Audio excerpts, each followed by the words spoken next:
অগ্নিজিৎ বাবুকে ফাঁসানোর দায়িত্বটা আমি আমি নিয়েছিলাম।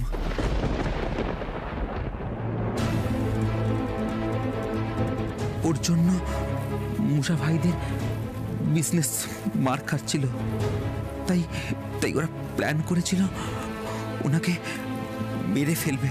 কিন্তু কিন্তু অন ডিউটিতে উনি মারা গেলে সেটা সেটা সম্মানের হবে ভেবে তাই তাই ওনাকে ফাঁসানোর প্ল্যান করা হয়েছিল। আমি আমি নিজের হাতে অগ্নিজিৎ বাবুর গাড়িতে নকল নকল নোট, মাদক, বেআইনি অস্ত্রশস্ত্র রাখি।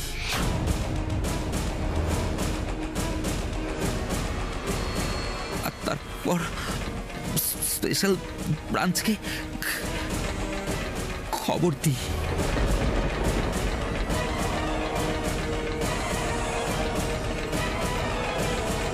স্পেশাল ব্রাঞ্চকে সাহায্য করার পুরস্কার স্বরূপ আমি অগ্নিজিৎ বাবুর জায়গায় এই থানায় ওসি হয়ে এলাম।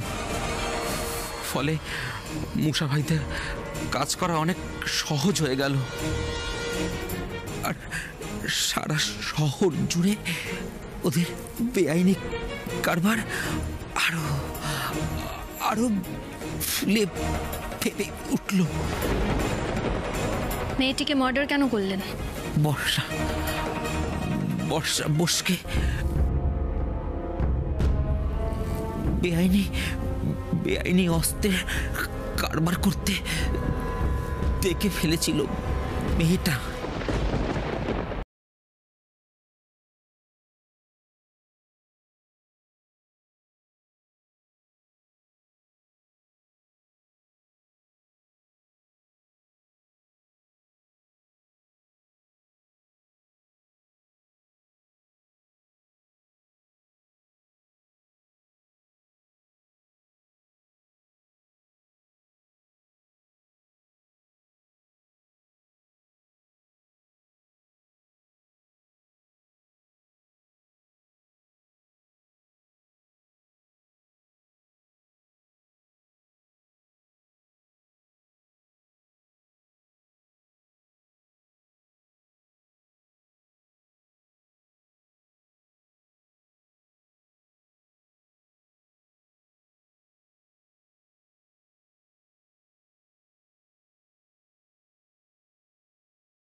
এবার বলুন, বর্ষা বোস ঠিক কতদিন ধরে ওদের সঙ্গে কাজ করছে?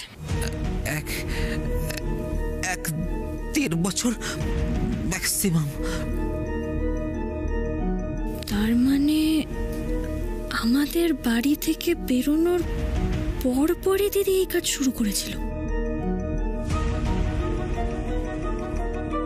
ওদের ঠিকানা বলুন।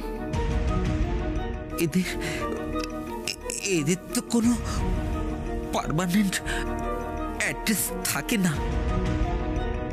যখন যেখানে প্রয়োজন হয়েছে ওরা নিজেরাই আমাকে গাড়ি পাঠিয়ে নিয়ে গেছে, বা কোনো হোটেলে মিট করেছে, সেই অ্যাড্রেস দিতে পারি যেগুলো পাবলিক প্লেস। কারুর ভায়া কাজ হয়েছে সব সময়। তাহলে এদের খুঁজে পাবো কোথায়?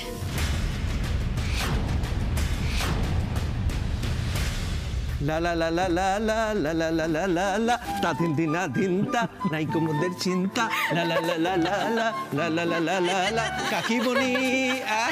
বাপরে বাপ, নাচ গান চিন্তার অবসান, কি ব্যাপার, মাথাটা একেবারে গেছে। পুরো পুরো পুরো কি করে গেল বাবু, এত খুশি কিসের? বলবো সবাইকে বলবো, কিন্তু বাড়িটা এখন ফাঁকা ফাঁকা লাগছে কেন? সবাই কোথায় গেল? হ্যাঁ, কোথায় গেছে গো? বেরিয়েছে একটু। দিদির খুব একটা যাওয়ার ইচ্ছা ছিল না, কিন্তু আমাদের ডাব্বু মিষ্টি এমন বায়না ধরলো, না গিয়ে উপায় ছিল না। ফিরতে দেরি হবে। আজই যেতে হলো।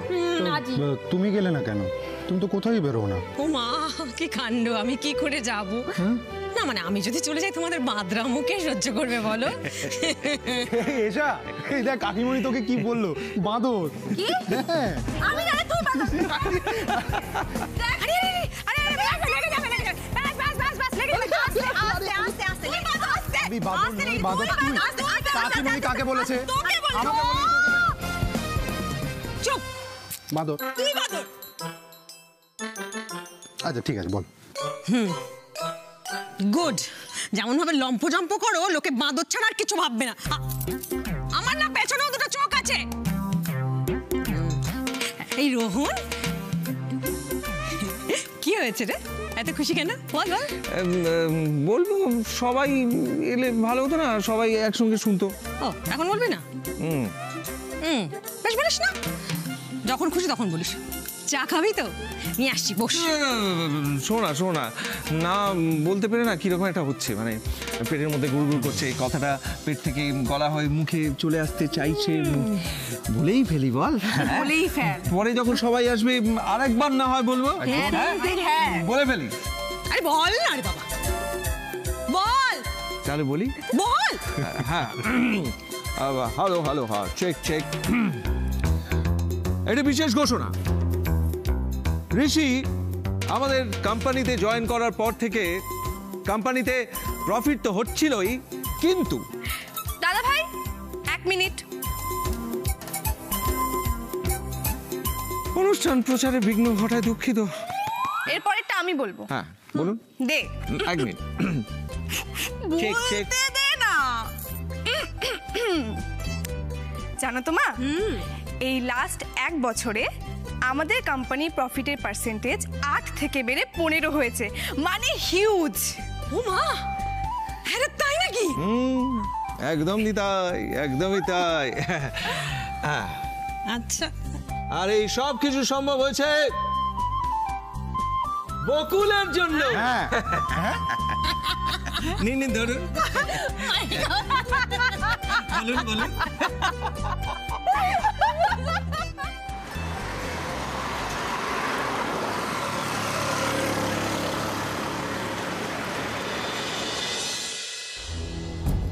আসুন স্যার বসুন। স্যার, আমি কমিশনার স্যারের সঙ্গে কথা বলেছি। আমি বলেছি রঞ্জিত ব্যানার্জি নিজে মুখে ওনার সব দোষ স্বীকার করেছেন। আমি ওই ভিডিওটাও পাঠিয়ে দিয়েছি। কমিশনার স্যার নিজের চোখেই দেখে নেবেন রঞ্জিত ব্যানার্জি ঠিক কি বলেছেন। Thank you Bakul. Thank you কিসের জন্য স্যার? এটা আমার কর্তব্য।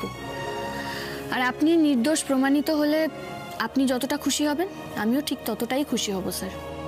আচ্ছা, এবার বলো, মুসা, বিনোদ প্রধান আর বর্ষাকে কি করে কোথায় খুঁজে পাবো?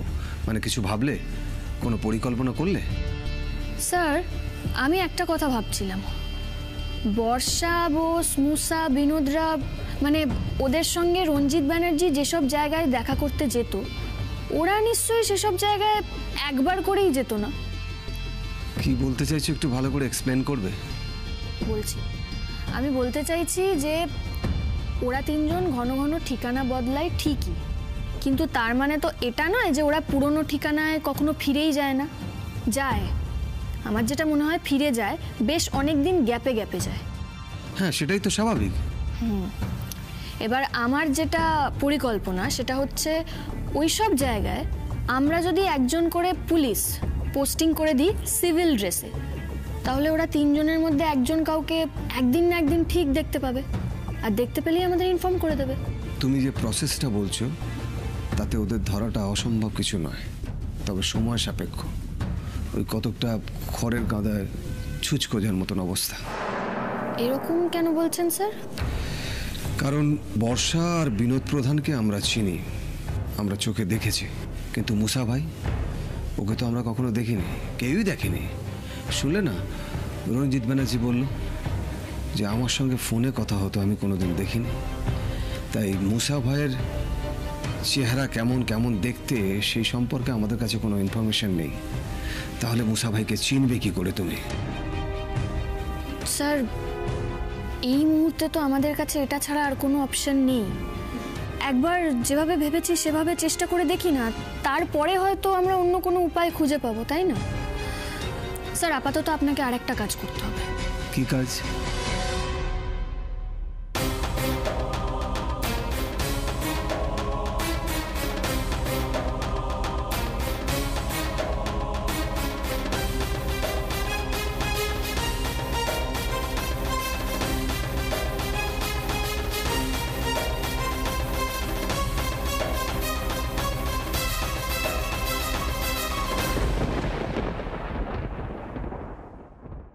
মানেটা কি? মানেটা খুব সহজ, সিম্পল। যখন বকুল স্পেশাল ট্রেনিংয়ে গেছিল তখন ঋষি আমাদের কোম্পানিতে মনোনিবেশ করতে পেরেছিল, মনোযোগ দিয়েছিল, সেই জন্য কোম্পানির এত উন্নতি। আর এখন দেখো, পুলিশও ছুটছে, ঋষিও ছুটছে, পুলিশও ব্যস্ত, ঋষিও ব্যস্ত, পুলিশের কেস, ঋষির কেস। দাদা ভাই বাড়াবাড়ি করিস না প্লিজ, রিকোয়েস্ট। কাকিমণি বারণ করো। কেউ বারণ করবে না, কারণ আমি তো সত্যি কথা বলছি। বলো কেন বারণ করবে? সত্যি কথা বলছিস? কি সত্যি কথা বলছিস মানে তুই কি বলছিস? এর আগে আমি কাজ করতাম না, এর আগে আন্দোলন করবো না, আমি কাজ করতাম না। আন্দোলন করবো। কি আন্দোলন করবি? শোষিতের ওপর আক্রমণ। ওই দেখো, ওই দেখ, কাকিমণি এসে কেমন হাসছে দেখ। তো তোমরা হাসছো কেন? আমি বুঝতে পারছি, তুমি সাপোর্ট করছো ওকে। ওই দেখো, তুই কথাগুলো কেন বলি বল? আমি আগে কাজ করতাম না? হ্যাঁ, নিশ্চয়ই করতিস। যখন বকুলের ফোন আসতো তখন কি করতিস? হ্যালো, বলো বকুল, মন দিয়ে কথা বলতিস না? বল বল বল। এবার কিন্তু মার খাবি তুই, এবার মার খাবি তুই। তুই আমাকে থ্রেট করছিস? হ্যাঁ, থ্রেট করছি। করছিস? জানিস আমি কি করতে পারি? কি করবি? বড় কর্তাকে বলে না বকুলকে 2 বছরের জন্য স্পেশাল ট্রেনিং এ পাঠিয়ে দেবো। বলে রাখলাম। তাহলে তো 30% প্রফিট পাক্কা। হ্যাঁ, এসব তুই কি গো? ব্যাস ব্যাস ব্যাস ব্যাস ব্যাস ব্যাস ব্যাস। দুজনে মিলে পেছনে লাগছে আমার। এই দুজনে মিলে কি করছো? ব্যাস, অনেক হয়েছে, থামো এবার তোমরা। উফ, আর তোরা না মানে থাম এবার, চুপ কর। দুষ্টুমিতে আমাদের ডাব্বু মিষ্টিকেও তোরা একেবারে ছাড়িয়ে যাবে। মা গো মা, এগুলো কি? প্রতিরক্ষা মানে আত্মরক্ষা। ভগবান, তুই কবে বড় হয়ে বলতো? আর তুই ঋষি, তুই কেন রাগ করছিস বাবা? বল, কেন রাগ করছিস? তুই তো বুঝতে পারছিস ওরা তোকে খেপাচ্ছে। খেপাবে কেন? কেন কেন কেন?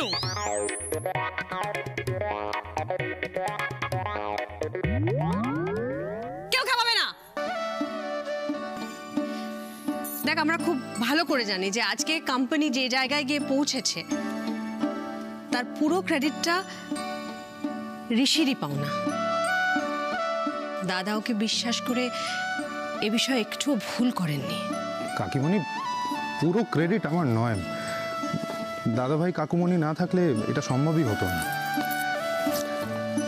এটা আমাদের সবার পরিশ্রমের ফল। আমি কিছু করিনি। তোর কৃতিত্ব সবচেয়ে কম। কেন? না না, বেশি। ওমা, আরেকটা গুড নিউজ আছে। ছোট্টা ভাই এত কম সময়ের মধ্যে আমাদের কোম্পানিকে এতটা সাফল্যের জায়গায় নিয়ে গেছে বলে এবার বিজনেস ম্যানেজমেন্ট সংস্থা থেকে ছোট্টা ভাইকে সম্বর্ধনা দেওয়া হবে। আর ওর ইন্টারভিউ বের হবে। তালি তালি তালি তালি। দিদি শুনলে কি খুশি হবেন। আর আমিও খুব খুশি হব একটু মিষ্টি খেলে। তাই খুশির খবর তো মিষ্টি মুখ করা প্রয়োজন। নিশ্চয়ই নিশ্চয়ই, কি ভুল হয়ে গেছে? খাওয়া ছাড়া খুশির খবর হজমই হয় না। তা মিষ্টি একটু হলে হবে না? অনেকটা লাগবে। অনেকটা লাগবে। অনেকটা নেই, আমার ভাড়ারে যেটুকু আছে নিয়ে আসছি। ঠিক আছে। কাজ করি না আমি। না না, করিস তো। ভয় দেখাচ্ছিস কেন? সন্ধি চাইছি তো, শান্তি সন্ধি। এই তো এসেছে। এই নে তোর ঘড়ি, মার থেকে পড়ে গেছিল, বিশেষ উপহার আমি তোকে দিলাম। মন্টুদা, ইয়েস ম্যাডাম। তোমাকে একটা কাজ করতে হবে মন্টুদা। বলুন ম্যাডাম। রঞ্জিত ব্যানার্জি মারা গেছেন, এই ভুয়ো খবরটা তোমাকে ছড়িয়ে দিতে হবে। কি? এমনকি ওর বাড়ির লোকের কাছেও এটা জানাতে হবে যে রঞ্জিত ব্যানার্জি হসপিটালের বেডেই মারা গেছে। কিন্তু ম্যাডাম, মানে কথাটা তো সত্যি নয়, তাই। মন্টুদা, আমি তো মিথ্যেটাকেই সত্যি বলে ছড়াতে চাইছি। এই খবরটা পেলে ওই মুসা ভাই, বিনোদ, এরা একটু হলেও স্বস্তির নিঃশ্বাস ফেলবে। আর যদি আমরা এবার এটা না করি তাহলে আবার ওরা রঞ্জিত ব্যানার্জিকে মারতে যাবে। আমি ঠিক বলছি স্যার? হ্যাঁ, আমি তোমার উদ্দেশ্যটা বুঝতে পারছি বকুল। তুমি এক ঢিলে দুই পাখি মারতে চাইছো। এতে মুসা ভাই বিভ্রান্ত হবে, ভুল পদক্ষেপ নেবে, আর অন্যদিকে রঞ্জিতের প্রাণটা বাঁচবে। হ্যাঁ স্যার, এই রঞ্জিত ব্যানার্জিকে কোর্টে তোলা অবধি আমাদের একটা চালও ভুল হলে চলবে না। পুলিশের তরফ থেকে যখন এই নিউজটা ফ্ল্যাশ হবে যে রঞ্জিত ব্যানার্জি মারা গেছে, ওরা আর ভেরিফাই করেও দেখবে না যে খবরটা সত্যিই না মিথ্যে। I hope so. কিন্তু এই রঞ্জিত ব্যানার্জির ফ্যামিলিকে সামলাবে কি করে? আমি এটা নিয়ে কমিশনার স্যারের সঙ্গে কথা বলে নেব স্যার। গুড, তুমি যেভাবে এগোতে চাইছো এগোতে শুরু করে দাও। এই মুসার একটা ভুল করবে আর ওর হাতে হাত করা।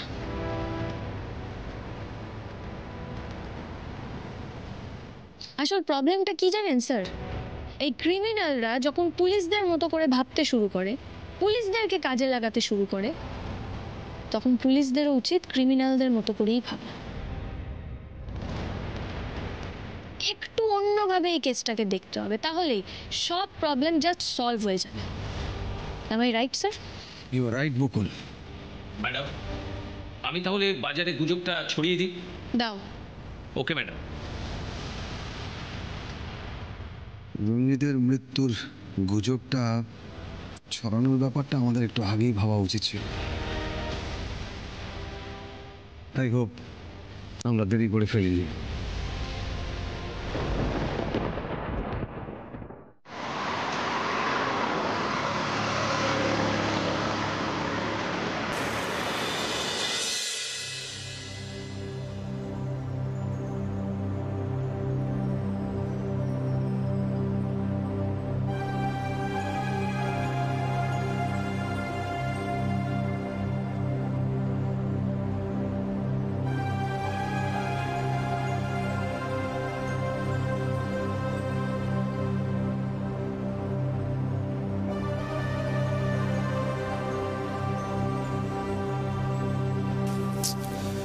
বকুলের ফিরতে এত দেরি হচ্ছে কেন?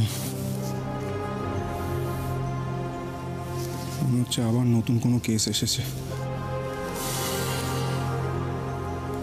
একটা ফোন করব, করেই ফেলি।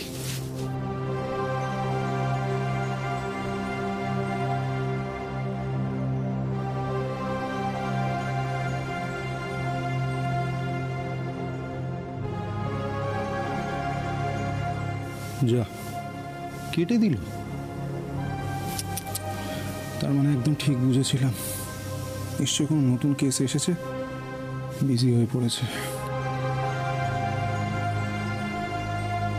থানায় যাবে একবার।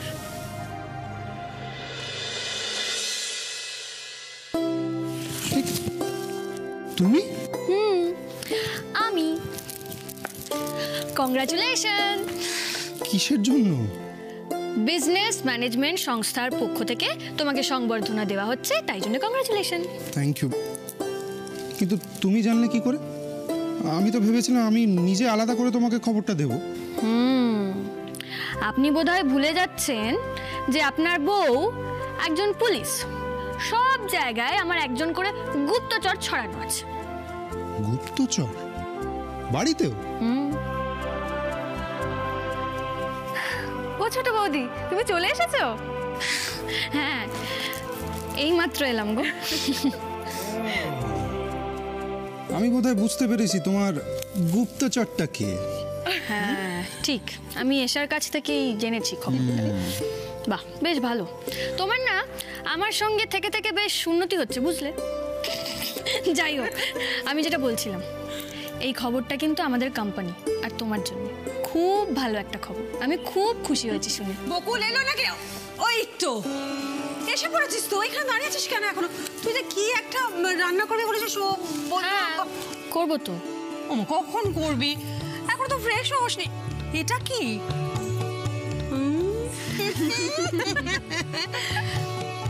হাসিস কেন? কখন রান্না করবি? আমার রান্না করতে বেশিক্ষণ সময় লাগবে না গো, এসা তো সব রেডি করে রেখেছে। কি রেখেছো তো? একদম সব রেডি। ব্যাস, আমি জাস্ট চেঞ্জ করে আসছি, 5 মিনিট লাগবে আমার। ঠিক আছে? ঠিক আছে।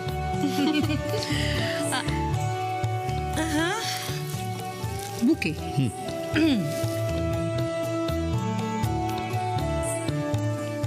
ধরে রাখো বুকে।